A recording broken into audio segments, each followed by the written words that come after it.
네, 존경하는 국민 여러분, 사랑하는 당원 동지 여러분, 안녕하세요. 조경태 의원입니다. 저는 국민 여러분께 머리를 숙여도 내란 세력과 내란 옹호 세력에게는 절대로 굽히지 않겠다는 그런 다짐의 말씀을 드리겠습니다. 그러면 무도한 그리고 원칙도 없는 그 표적 징계에 대해서 여러분께 말씀드리기 위해서 이 자리에 섰습니다. 제목은 무도한 표적 징계, 역사가 반드시 심판할 것입니다. 입니다. 존경하는 국민 여러분, 그리고 사랑하는 당원 동지 여러분, 오늘 저는 그야말로 참담한 심정으로 이 자리에 섰습니다. 어제 국민의힘 중앙윤리위원회는 저 조경태에 대한 징계 절차를 개시하였습니다. 그러나 저는 묻지 않을 수가 없습니다. 과연 정당한 징계입니까? 아니면 장동혁 대표의 당권을 지키기 위한 면피용 정치 보복입니까? 저 조경태는 오직 헌법기관으로서 당연한 책무를 지금까지 다해왔다고 생각합니다. 국민 여러분께서 잘 아시다시피 저는 일관성 있게 우리 국민의힘이 내란 세력과 절연해야 한다고 12.3 비상계엄 이후에 주장해 왔습니다. 이것이 국민의힘을, 당을 살리는 길이고 당이 다시 국민들로부터 신임을 되찾아 수권정당으로 나아가는 유일한 길이라고 확신했기 때문입니다. 제 판단이 틀렸습니까? 2년 전 우리는 12.3 불법 비상계엄이라는 끔찍한 그리고 사상 초유의 헌정 파괴 사태를 겪었습니다. 2년이 지난 지금 내란에 동조했던 이들은 여전히 우리 당 안팎에서 활보하고 있습니다. 참으로 기가 찬 노릇입니다. 5월 13일 우리 당 의총에서 박덕흠 국회 부의장 후보를 선출한 이후 새 헌법에서 5.18 정신과 부마 민주항쟁 정신을 넣겠다는 그런 다짐을 하고 있음에도 불구하고 박덕흠 국회 부의장 후보 선출 이후 5.18 관련 4개 단체와 부마 민주항쟁 7개 단체는 잇따라 박덕흠 부의장 후보 선출 반대 성명을 발표했습니다. 5.18 기념재단과 공법 3단체는 내란에 동조한 인물을 국회 부의장으로 선출하는 것은 국회가 스스로의 권위를 무너뜨리는 일이라고 규탄했습니다. 부마 민주항쟁 단체들 역시 내란 동조자가 헌정기관에 상징적 자리에 앉는 것은 민주주의에 대한 모독이라며 반대표를 촉구했습니다. 헌정 질서를 지키기 위해 온몸을 던졌던 이분들의 고귀한 목소리를 결코 가벼이 여길 수가 없었습니다. 저는 내란 수계의 탄핵을 반대한 자를 국회 부의장으로 선택하지 말아달라는 이러한 시민들의 간절한 목소리를 담아 우리 당은 물론 민주당, 개혁신당, 진보당 의원들께 호소했습니다. 헌법기관으로서 그리고 국민의 신뢰를 받아온 육선 의원으로서 당연히 시민의 목소리를 담아내야 할 책무가 있어야 하며 이것은 지극히 상식적인 정치 행위입니다. 이것이 징계받을 일입니까, 여러분? 소신에 따라 헌정 질서를 지키자고 호소한 것이 내란에 대한 침묵을 거부한 것이 죄가 됩니까?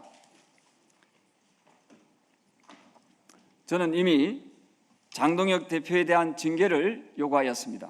지난 8일 국민을 향해 총뿌리를 겨룬 내란 수계를 옹호하고 법치주의를 훼손한 장동혁 대표에 대한 징계 요구서를 당에 제출했습니다.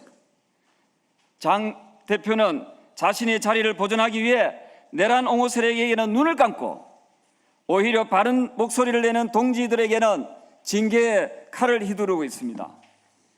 정통 보수 제1야당의 수장이 부정선거 운운하며 국가 질서를 어지럽히고 있습니다.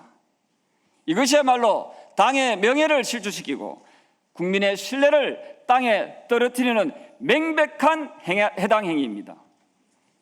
당 윤리위원회는 저 조경태가 아니라 마땅히 장동혁 대표에게 중징계에 착수해야 된다고 생각합니다. 이번 징계 개시는 절차적 정당성이 없습니다. 국민의힘 당원 당규는 중앙윤리위원회를 최대 9인 이내로 규정하고 있습니다. 그러나 지방선거 이후 위원들의 사퇴와 파행이 반복되면서 7인 체제였던 윤리위원회가 5인으로 쪼그라들었습니다. 그렇다면 법과 질서를 지키겠다는 이 보수 정당이라면 7인이 윤리위원회로 차도록 하는 것이 그게 상식입니다. 위원수가 7인이었던 윤리위원회는 다시 5인으로 쪼그라들었고 위원수가 줄어들수록 의결에 필요한 인원은 그만큼 줄어드는 거 아니겠습니까? 위원들의 잇따른 사태가 과연 우연입니까? 아니면 손쉬운 징계 강행을 위한 구조를 만든 것입니까? 한 윤리위원은 위원장의 독단적 운영 방식에 문제를 제기하며 불참했고 또 다른 윤리위원은 신원 노출에 대한 부담을 느끼고 그 이후로 자리를 떠났습니다. 이런 파행 속에서 겨우 3인의 손으로 내려진 결정이 당당할 수 있겠습니까? 아마 대한민국 국민들은 3인으로 징계 절차를 밟았다 하면은 이게 과연 공당으로서 있을 수 있는 일이냐라고 되물을 수밖에 없을 겁니다. 윤리위원 가운데 한 분은 언론에 나가서 장동혁 대표가 윤리위에 제소된 상태이라 직접 윤리위에 들어올 수 없으니 자신이 대신 그 자리에 왔다는 취지의 발언을 쏟아냈습니다. 이 발언이 알려지자 윤리위 내부에서조차 공동 입장문을 내고 당대표의 윤리위가 대리인인가라며 정면으로 문제 제기하였습니다. 존경하는 국민 여러분, 당원 동지 여러분, 윤리위원은 국가로 치면 사법부의 재판관과 같습니다. 징계 대상이자 심판을 받아야 할 당대표로부터 철저하게 독립되어야 하는 것이 마땅한 거 아니겠습니까? 그런데 재판관이 나는 당대표 편에서 왔다라고 방송에서 떠드는 그 재판을 과연 누가, 어떤 당원이, 어떤 국민이 신뢰할 수 있겠습니까? 윤리위가 공정한 심판 기구위를 포기하고 장동혁 대표의 사설 징계위원회로 전락했음을 자백한 꼴입니다. 그것은 더 이상 윤리위원회가 아니라 장동혁 대표의 아바타 위원회라고 불러야 마땅할 것입니다. 재판관이 곧 당대표의 대리인이라고 자백한 재판, 그 결론을 과연 누가 승복할 수 있겠습니까? 저에 대한 이번 징계 개시는 결코 개인적인 사건이 아닙니다. 이 징계의 결론은 국민의힘이 내란 세력과 결별한 민주국가의 정당인지 아니면 여전히 내란에 눈을 감는 정당인지 가름하는 리트머스 시험지가 될 것입니다. 12.3 비상계엄이 선포되던 날, 저 조경태는 국회 담장을 넘어 불법 비상계엄 해제를 위한 표결에 참석하였습니다. 그리고 헌정질서 수호를 위해 내란 속에 윤석열 대통령을 탄핵시키는 데 앞장섰습니다. 만일 저 조경태를 끝내 징계한다면 헌정질서를 수호하려던 한 국회의원이 무도한 징계의 칼 앞에 쓰러지는 장면을 역사는 분명히 기억할 것입니다. 그러나 저는 다시 일어나 내란 옹호 세력을 몰아내는 그 자리에 설 것입니다. 그 장면은 역시 역사는 똑똑히 기억할 것입니다. 당윤리위원회에 요구합니다. 첫째, 절차적 정당성을 상실한 이번 징계 절차를 즉각 재검토하십시오. 둘째, 독단적 운영으로 파행을 자처한 윤리위원장은 스스로 거취를 결정하십시오. 셋째, 부정선거를 주장하고 내란을 옹호해온 장동혁 대표에 대한 중징계 절차를 즉각 착수하십시오. 국민의힘이 내란 옹호 정당으로 남을 것인지, 헌정 질서를 지키는 국민의 정당으로 거듭날 것인지, 그 선택은 지금 이 순간 윤리위와 당 지도부의 몫입니다. 저 조경태는 보수 재건을 원하는 국민과 당원 여러분과 함께 끝까지 맞서 싸우겠습니다. 감사합니다. 의원님, 반갑습니다. 조다원입니다. 징계개시 결정 이후에 윤리위 소명 절차는 좀 남아 있거든요. 근데 세계문은 좀 윤리위 자격을 좀 문제 삼으시는 것 같아서 향후 윤리위에서 출석 요구하면 좀 응하실 의향이 있으실까요? 물론 저는 일단 잘못된 윤리위의 그 결정에 대해서 가서 조목조목 좀 잘못된 부분에 대해서 얘기할 그런 계획이 있습니다. 아니면 혹시 의원총회에서 직접 징계 부담성을 좀 설명을 하시거나 하실 생각은 없으실까요?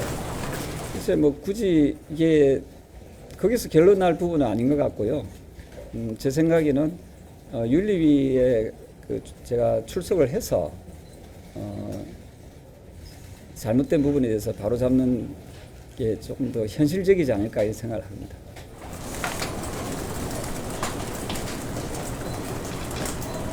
국민의힘 구성원인데요. 신동호 의원이랑 권영진 의원 같이 징계가 좀 올라와 있는데 이번 사안은 어떻게 보시는지? 저는 제가 정치를 오래 했지만 어떤 사안마다 그 윤리위가 작동된다는 것은 결국 바람직하지 않다 생각합니다. 왜냐하면 윤리위의 작동은 좀 최소화하는 게 맞다고 보고 있고요. 과연 그 장동혁 체제가 윤리적입니까? 장동혁 체제가 지금 부정선거를 좀 주창하고 있습니다. 저는 이미 공당의 대표의 자격을 상실했다 이렇게 봅니다. 그렇다면 윤리위가 정확하게 정상적으로 작동하려면은 장동혁 대표부터 징계위에서 논의하는 그것이 공정하고 바람직하다 생각합니다. 아직 절차 좀 남기는 했지만 윤리위 결정 앞으로 어떻게 내다보시는지랑 혹시 징계 결정이 난다면 소름까지 갖춰봅니다. 대응하실 계획이신지? 이건 뭐 조금 더 살펴봐야 되겠지만 제가 징계를 받을 정도면은 제가 쭉 옛날에 있었던 일부터 쭉 복귀를 해봤거든요. 여러 수십 명이 다 징계받아야 된다고 생각합니다. 그 대선 후보 그때 김문수 후보를 바깥치기 할 때 기억나십니까? 5월 9일 날 5월 9일 밤에 김문수 후보가 민주적 절차를 통해서 후보가 뽑혔습니다. 그런데도 불구하고 당시에 한덕수 후보로 교체하는 그 과정, 그 명백히 저는 그 불법이라 생각하거든요. 근데 그때 당시에 62명이 찬성했습니다. 그럼 그 62명은 다 징계 대상입니다. 대통령 후보를 선출한 그 후보를 묵살시키고, 그죠? 그는 경선 불복 아닙니까? 묵살시키고 그 야밤을 튼타 5월 10일 새벽에 한덕수 후보로 후보 교체 시도했던 그 사건 기억나시죠? 그럼 그때 연루되었던 60명 이상의 국회의원들은 전부 다 당시에 한덕수 후보 추대에 찬성했던 그 국회의원들은 다 저는 징계의 대상이라 생각하거든요. 그럼 그것은 어떻게 볼 것입니까? 그리고 내란 수계를 옹호하기 위해서 그 한남농 사저 가서 45명이 체포 저지를 막지 않았습니까? 그러니까 그분들은 해당 행위가 아닙니까? 그 45명도 당연히 징계 대상이 돼야 되지요. 네. 그래서 그렇게 따지면은 여러 수십 명이 저는 징계 대상이 올 수밖에 없다 이렇게 생각합니다.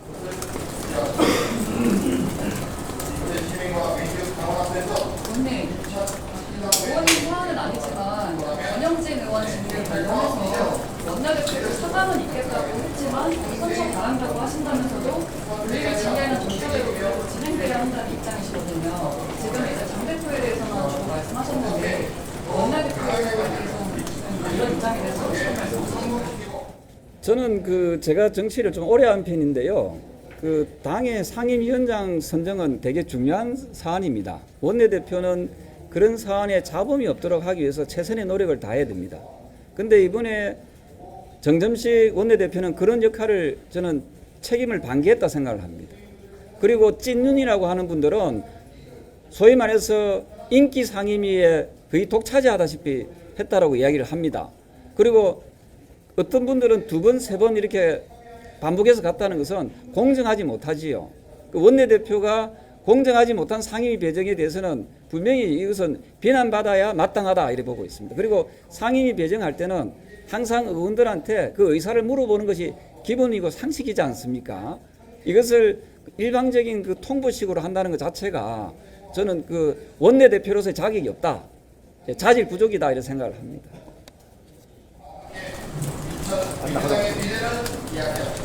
엠비입니다. 그러면은 경선 절차에 불복한 게 징계 대상이 다 돼야 된다고 하셨는데 그러면 이번에 이제 부의장 선출 과정에 국내 경선이 있었는데 그에 대해서 어머니께서 지금 행동하셨던 거는 어떤 정치인으로 바라봐야 한다는 거예요? 제가 만약에 지금 징계안에 올라온 게 보면은 부의장 선거에 경선 불복에 의해서 징계 올라왔다고 지금 나와 있거든요. 그럼 제가 똑같 동일한 잣대로 보면은 대선 후보 징계 때 대선 후보 선출 이후에 김문수 후보를 한덕수 후보로 바꿔치기 하려는 거 그것도 경선 불복이잖아요. 그렇지 않습니까? 그건 훨씬 더 사회적 파장이 컸던 사건입니다. 그럼 그때 찬동했던 의원들은 모두가 저는 징계 대상이 돼야 되죠. 그게 공정한 거 아니겠습니까? 그래서 말이 안 된다는 것을 제가 표현을 한 겁니다. 경선 불복이라는 그 표현 자체가 말이 안 된다는 거죠. 그리고 저는 지난번에도 이 자리에서 말씀드렸다시피 대한민국 국회의 부의장이라는 자리는 국회의장이 결의시에는 그 자리를 대체하는 자리입니다. 내란 옹호 세력이 그 중요한 자리에 그 직책에 앉아서 되겠습니까? 그래서 부마민주항쟁 단체에서도 그렇고 5.18 단체에서도 박특흠 내란 동료자는 절대로 국회 부의장이 돼서는 안 된다라고 반대표를 던지라고 2차례에 걸쳐서 성명서를 냈습니다. 그렇다면 우리 국회는 시민들의 부름, 시민들의 목소리에 귀를 기울여야 되는 거 아니겠습니까? 네, 그런 점에서 제가 했던 행동은 정당한 정치 행위고 시민들의 목소리, 시민들의 부름에 정확하게 전달했다. 저는 그렇게 보고 있습니다.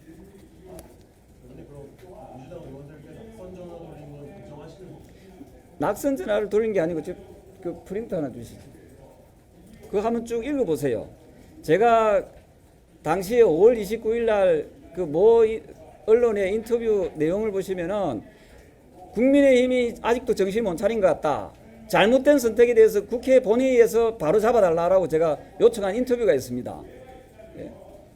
저의 소신은 절대로 내란 옹호 세력이 국회의 주요직에 앉아서는 안 된다 하는 것이 제 소신이고 신념입니다. 그것이 잘못된 겁니까? 저는 잘못됐다 생각하지 않습니다. 만약에 갈래대로 했다면은 탄핵 반대 당론이 우리 국민의힘 당론이었습니다. 만약에 탄핵 반대 당론을 따랐다면 내란 속에 윤석열은 탄핵이 안 됐겠지요. 그럼 내란 속에가 지금도 대통령 하는 것이 그게 갈래에 따라서 바르게 처신했다고 생각하십니까? 그렇지 않지 않습니까? 저 조경태를 비롯해서 12명의 정의로운 사람들이 탄핵에 찬성을 했기 때문에 내란 소개를 탄핵시킬 수 있었다 하는 거지요. 예, 그거와 같이 연장선상에서 봐주시면 되겠다 하는 생각을 합니다.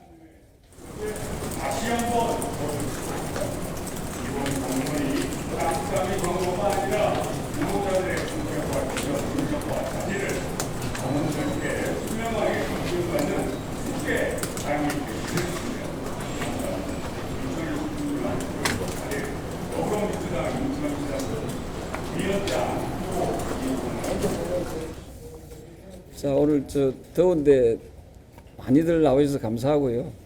아무튼 뭐 아마 기자님 여러분들께서도 조경태와 장동혁 대표를 비교했을 때 누가 더 해당 행위자인지는 아마 자명하게 알고 계시다 생각합니다.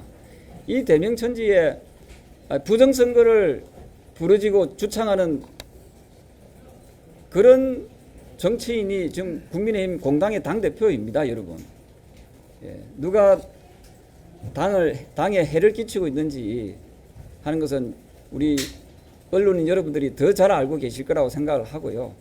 어쨌든 국민의힘이 참으로 좀 국민들한테 민망스러운 그런 지경에 놓여 있는 점 참으로 송구스럽다 이 말씀을 드리겠습니다. 더운 여름 건강하시고 또 네, 우리 당이 앞으로 잘 나아갈 수 있도록 그렇게 좀 기도해 주시길 부탁드리겠습니다. 고맙습니다.